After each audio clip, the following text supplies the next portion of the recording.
এই সাংবাদিকতার পেশাটা নিয়ে ৮০-র দশকে আ বলতে গেলে সবসময়ই শাসক গ্রুপ ভীষণ রকম উদ্বিগ্ন ছিলেন, উৎকণ্ঠিত ছিলেন এবং এদেরকে কেনা যেত না। ভীষণ রকম কেনা যেত না। আপনি একজন চিন্তা করেন, একজন নির্মল সেন, একজন গিয়াস কামাল চৌধুরী, একজন আতাউস সামাদ যারা স্টার হয়ে গিয়েছিলেন। তো মানে এর বাইরে অন্তত ১ ডজন ২ ডজন সাংবাদিক ছিলেন যাদেরকে আ সেই যমের মতো শাসকরা ভয় পেত। ঠিক সেই সময় এরশাদ জমানাতের শেষের দিকে সাংবাদিক কেনার একটা প্রকল্প চালু হয়ে যায়। তিনি ইত্তেফাকের ২-৩ জন সাংবাদিককে হাত করে ফেলেন।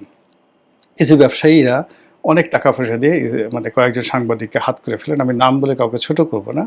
তাদের মাধ্যমে কলাম লিখানো কিংবা তাদের মাধ্যমে বই লিখানো, রাষ্ট্রপতির দরবারে বা কোনো ব্যবসায়িক গ্রুপ বা কোনো ধড়িবাজ মানে যাকে বলা হয় গ্রুপ অফ ইন্ডাস্ট্রিজ, তারা এরকম ৮০-র দশকের ধরুন এটা ৮৭-৮৮-র দিক থেকেই অপকর্মগুলো শুরু হয়।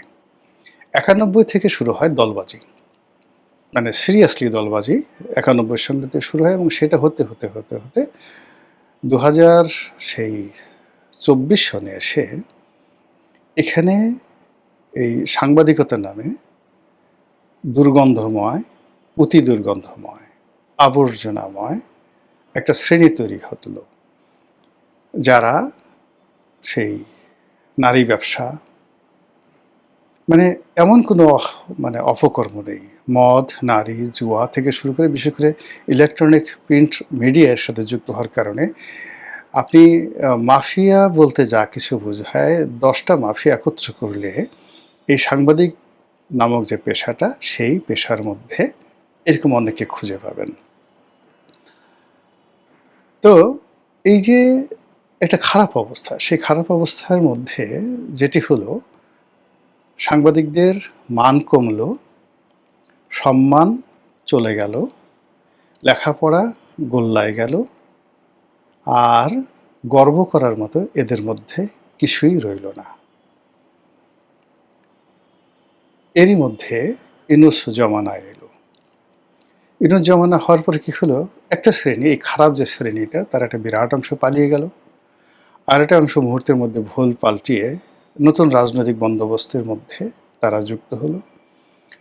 এবং শেখ হাসিনার জমানাতে যে সমস্ত সাংবাদিক বিভিন্ন দূতাবাসে চাকরি নিত, প্রেস ক্লাবে মাতব্বরি করতো, কন্ট্রাক্টারি করতো, দালালি করতো, রাতে যে ওয়েস্ট ইন্ডিজে গিয়ে পাপিয়া কাণ্ড ঘটাতো, তারপর বিদেশে টাকা পাচার করতো, দলের প্রোপাগান্ডা চালাতো, এই পুরো যে গ্রুপটি, সেই গ্রুপটির দেখা গেল যে শেখ হাসিনার জমানাতে এই গ্রুপের লোক ছিল ধরেন মোর দ্যান ১০০।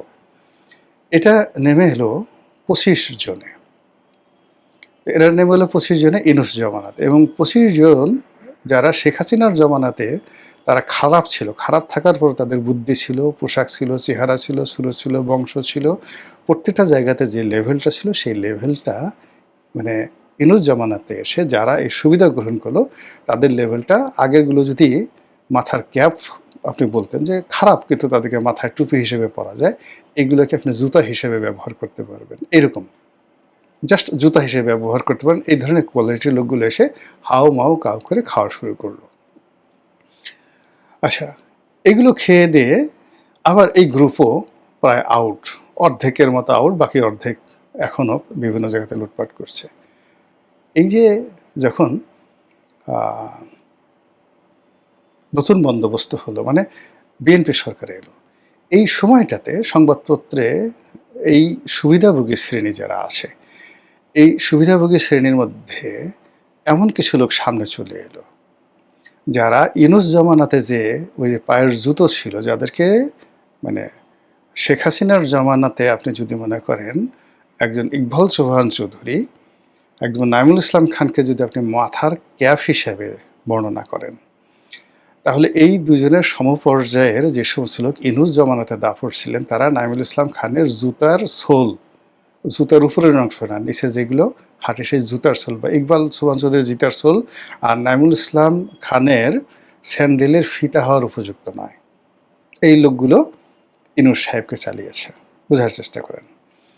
ইউনূস সাহেবের সময় যেগুলো জুতার সোল ছিল পরবর্তীকালে যারা বিভিন্ন সময়টাতে দাপট দেখাচ্ছে, এগুলো জুতার সেই ফিতা বা সোল থেকে নেমে এগুলো এখন কি বলবো, ওই আমাদের ৮০-র দশকে দেখবেন গ্রামের মধ্যবিত্ত এবং ধনীরাও যে তারা জুতা যাকে বলে ক্ষয় হয়ে গেলে নিচে একটা আলাদা রাবারের সোল লাগাতো, মানে টায়ার, বিশেষ করে রিক্সার টায়ার দিয়ে লাগাতো পিন দিয়ে। এইরকম সোলে মানে টায়ারে মানে নকল সোলে সয়লাভ হয়ে গেছে বর্তমান সংবাদপত্র জগতের সেই কালো অধ্যায়গুলো।